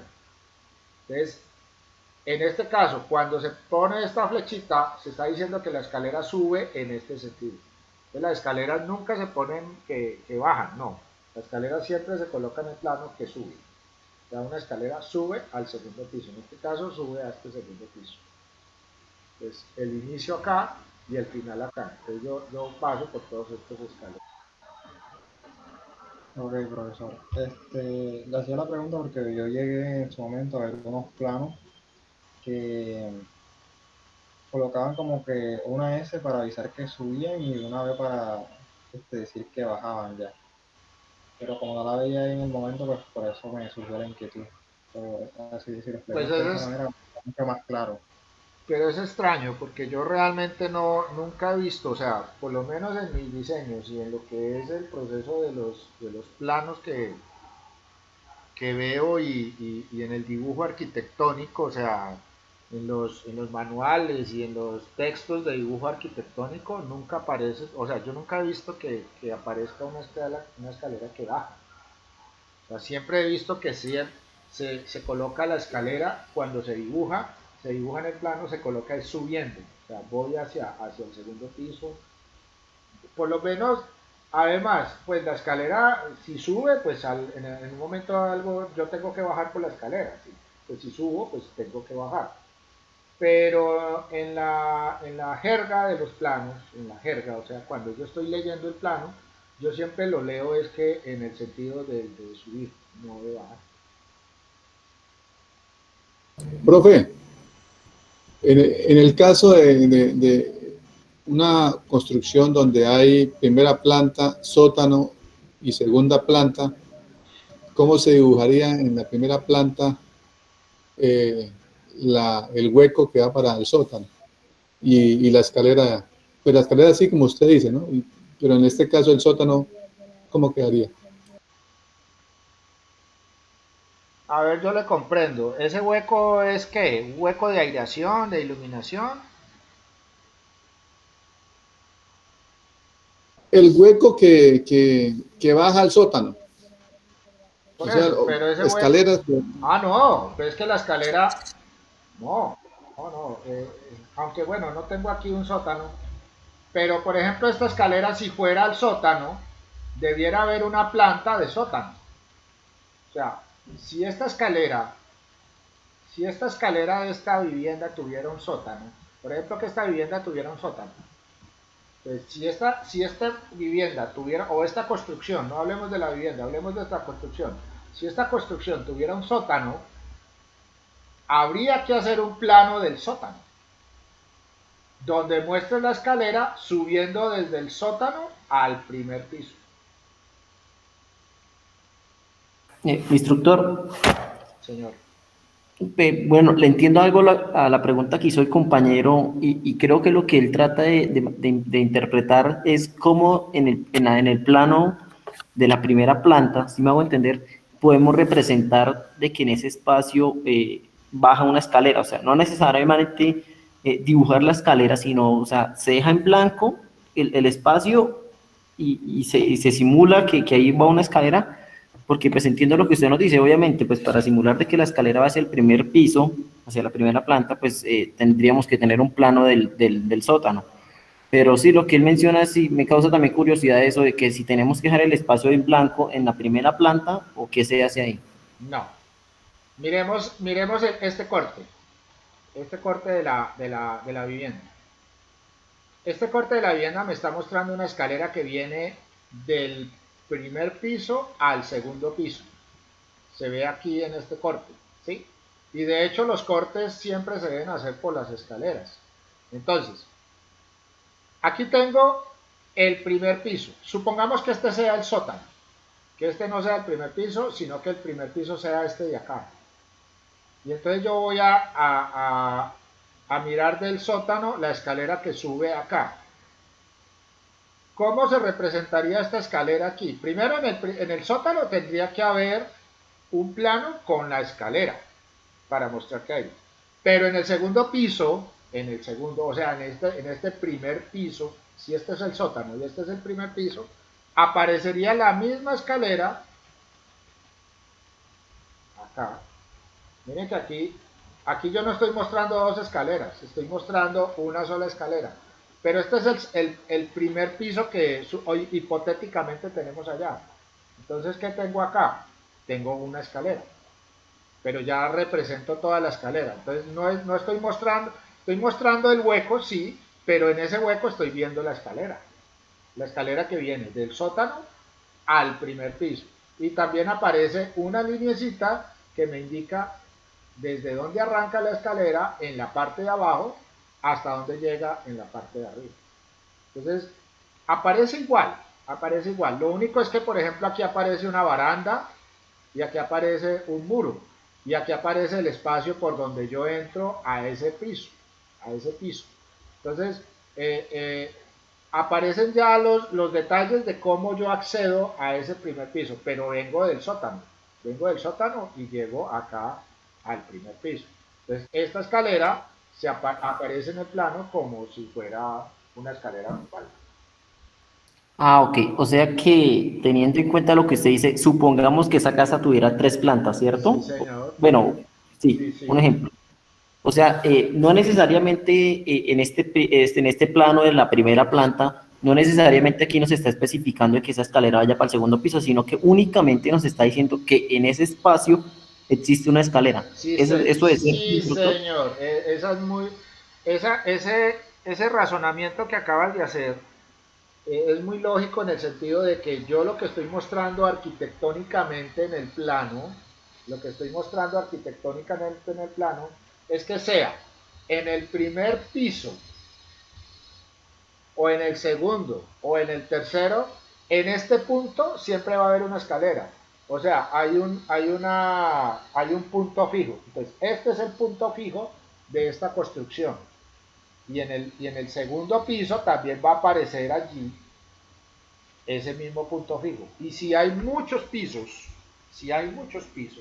siempre va a aparecer este punto así, de esta manera. Sean los pisos que sean. Si son 10 pisos, igual, el punto fijo. Si esta construcción fuera de 10 pisos, entonces en cada piso habría que representar esta misma connotación acá.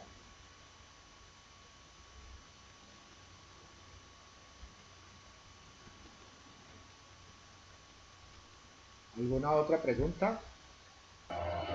Profesor, gracias por la aclaración de la escalera. Disculpe, ahí en el plano, ese achurado que se ve ahí como unas líneas, por curiosidad, eso que es ahí, ¿es algún closet, qué? Taxi, esas que se ven como en tres partes diferentes. Este de acá, Esa, este, esa. este es el Sí. guardarropas o closet, lo que nosotros llamamos por closet, que yo lo llamo Ok. guardarropa. Entonces, cuando yo lo veo en el plano, hay muchas formas de ubicar el... Mírenlo acá, en esta imagen se ve unas líneas muy junticas. Entonces, esta parte es un closet, este es un closet, este es un closet. Igual en el otro plano, closet, closet, closet, que yo lo llamo guardarropas, ¿sí? En el corte, por ejemplo, se ve de esta manera, miren, ¿sí? Aquí se ve el closet cortado. Por ejemplo, aquí la maletica, donde se guarda los trajes, un entrepaño, un entrepaño con cajón y la parte de los zapatos. Entonces, este es este mismo que yo tengo acá. ¿Por qué aparece esto de esta manera? Porque aquí, cuando yo corté en este sentido, miren, cuando corté en el B', atravesé el closet, ¿sí? Porque yo estoy cortando por la escalera. Entonces, en este caso, atravesé este closet y al atravesar este closet o guardarropa, que debiéramos llamarlo es guardarropa, no closet. Closet es en inglés, entonces, o ropero, bueno, ¿sí? Entonces, este corte que aparece BB, esta línea, atraviesa el guardarropa y ya en el corte lo vamos a encontrar de esta manera. De esta manera. Aquí estoy atravesando el corte, tanto en el primer piso como en el segundo piso. Entonces aparece ese closet. Entonces el achurado de ese, de ese closet puede ser de esta manera, ¿sí? Unas líneas allí indicando que ese es el guardarropa o closet. Otra forma para definir el achurado, en ese caso, normalmente no es un achurado, ¿sí? Eh, Pongámoslo aquí, dibujo de guardarropa.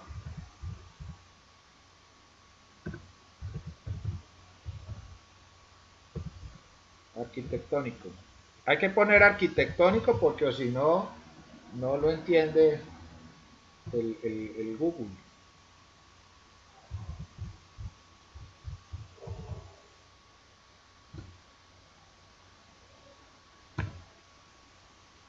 Entonces, miren aquí, por ejemplo, hay algunos ejemplos acá donde muestran, digamos, en este caso lo muestran así, ¿sí lo ven?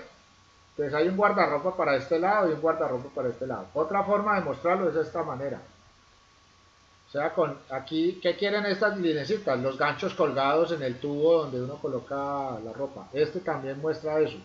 El tubo, la línea de acá es el tubo, donde uno cuelga. Y estas líneas en esta forma son los ganchos. Esa es otra forma de mostrar el guardarropa. Otra forma es una X, pero cuando yo utilizo una X, normalmente en el plano arquitectónico, si vemos acá, bueno, en este no es en este. Si yo veo aquí una X, por ejemplo en este caso, entonces yo indico que esa X es un vacío, o sea, aquí hay un hueco que me da iluminación en la primera planta. Igual, por ejemplo, por acá también se ve un vacío. Entonces aquí, digamos, esta línea quiere decir, hasta aquí llegó el patio de ropas, hay una baranda y hay un vacío al primer piso. Pero este vacío es una iluminación y una aireación de la construcción. Entonces, normalmente se coloca con una X de dos líneas acá. Entonces, ese guardarropa que aparece allí pues no lo utilizaría yo porque pues se me confundiría con planos de donde yo coloco estas líneas como vacíos. Para mí esto es más vacío que un guardarropa. Pero entonces el achurado puede ser de esta manera, puede ser un dibujo de esta manera o puede ser como yo lo estoy planteando en ese plano para el guardarropa. Para este caso, para los guardarropas. ¿Listo?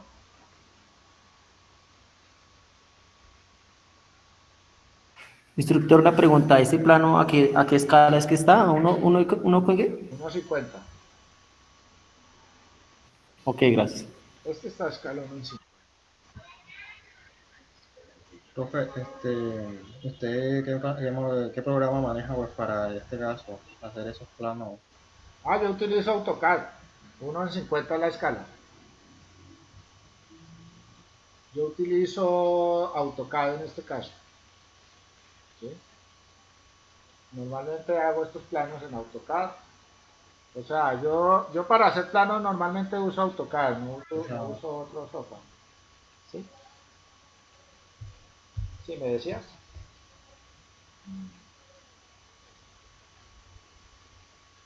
AutoCAD, pues yo creo que algunos conocen AutoCAD, no sé si la mayoría conocen ese programa.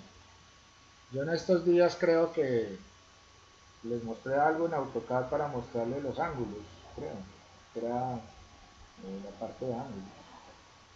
Luego vemos un poquito, de hecho yo doy cursos de AutoCAD también. ¿Sí?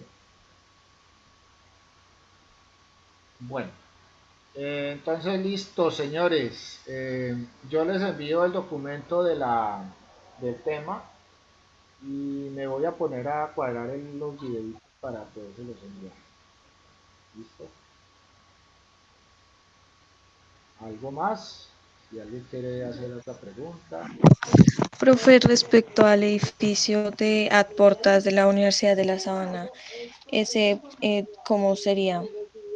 ¿Flotante o qué? Porque Adportas es se que no llama el tengo... edificio. Sí, Adportas, señor. miremoslo, a ver si se aparece. Edificio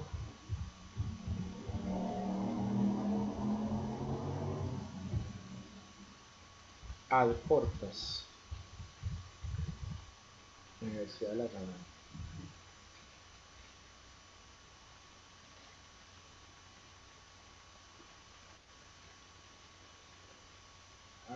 ¿Habrán imágenes?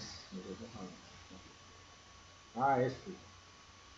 Miremos otro poquito. Está lento mi internet.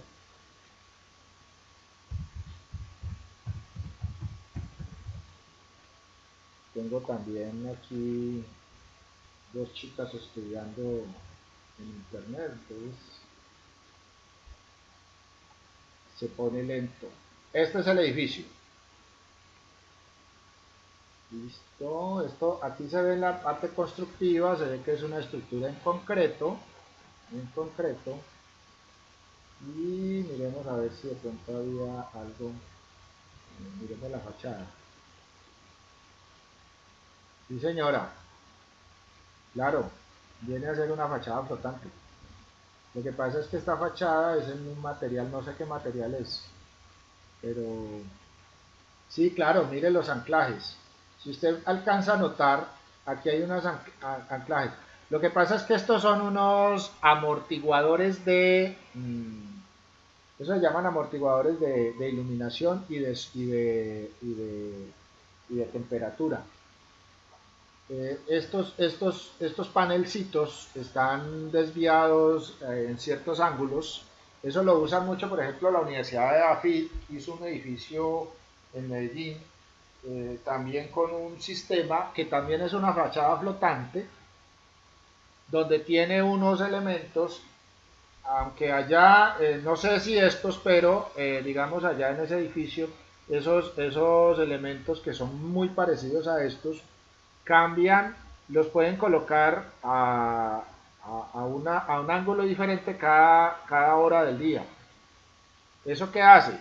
primero, recoger más luz en ciertos momentos. Otro, evitar, por ejemplo, digamos, el golpe directo del sol a cierta hora, por ejemplo, a las 12, en la tarde, por ejemplo, a las 4 3 de la tarde, que el sol a veces pega muy fuerte en las fachadas y entonces calienta demasiado el espacio. Entonces, este tipo de fachadas se están utilizando mucho en este momento, manejando ese control de temperatura y manejando la parte interna del edificio. ¿Por qué? Para evitar, por ejemplo, en el caso del clima cálido, digamos, el aire acondicionado. Entonces, tratar de reducir al máximo el uso del aire acondicionado. Entonces, si buscamos la manera de que el sol, en este caso sería para Bogotá. Entonces, Bogotá, digamos, el espacio tendría que ser muy reducido para que se caliente fácilmente. Y si le entra demasiado sol, se va a recalentar mucho. O si digamos, se necesita calentarlo más rápido, entonces debe entrar con mayor fuerza el sol. O sea, entonces estos panelcitos ayudan a hacer eso, a hacer ese proceso térmico dentro de la edificación. Pero sí es una fachada flotante. Ahí se ve claramente. Aquí se alcanza a apreciar en esto. Miren, fachada completamente flotante. Interesante ese edificio, está bien agradable.